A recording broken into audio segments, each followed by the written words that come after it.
Honoring Ruby.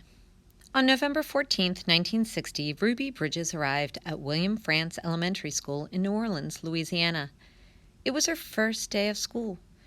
She had no idea how hard the day would be, and all because of the color of her skin. An angry crowd was there. People called Ruby names. They told her to go home.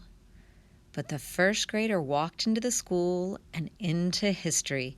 She became the first African American student to go to the all-white school.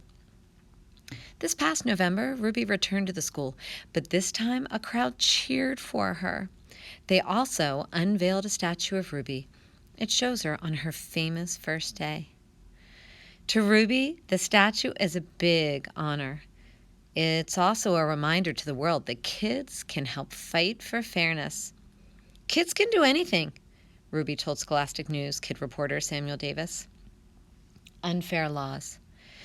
When Ruby was little, some states separated people by race. This was called segregation. Black children couldn't attend the same schools as white children. Black people were also not allowed in many restaurants and hotels. Many people worked to end segregation. In 1954, the U.S. Supreme Court ruled that segregation in public schools was unconstitutional. But New Orleans and some other places tried to ignore the ruling, and in 1960, the U.S. government ordered New Orleans to end school segregation. Ruby was chosen to help lead the way. Change comes.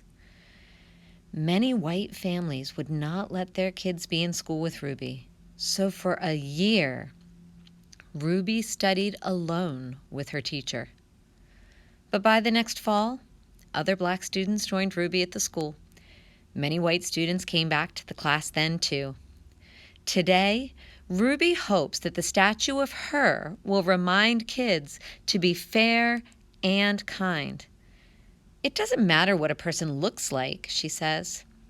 Always, always give a person a chance.